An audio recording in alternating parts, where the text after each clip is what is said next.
Tenemos la luz central del comedor. Prende.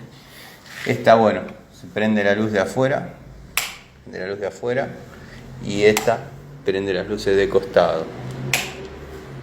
Seguimos. Tenemos tomas de uso común. Toma de uso común.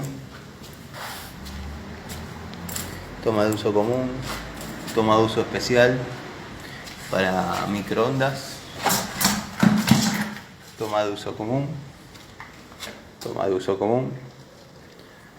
Allá arriba tenemos un tomita de uso especial para el extractor. Toma de uso común para la mesada.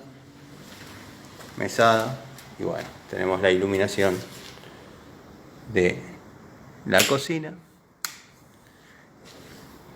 Una luz en la mesada que también prendería ahí al costado si estuviese la lámpara. Y una luz afuera. Después tenemos la iluminación de afuera. Me faltan las lámparas. Y hagamos la vuelta así.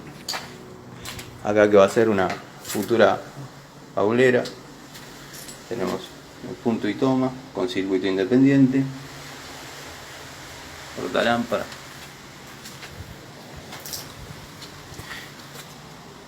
Tomita de uso común para la bordeadora, cortar el pasto del jardincito cuando sea un jardincito. Acá tenemos punto y toma. Yo sé que tendría que ser de intemperie, pero me mandaron esto.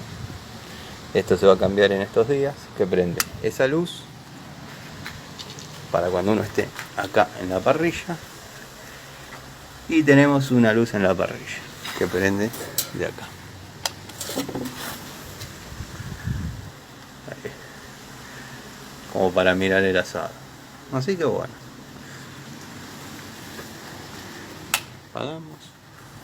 Este portalámparas prende con ese, porque yo acá proyecto que haya una mesadita y bueno, haya luz para los chorizos y eso.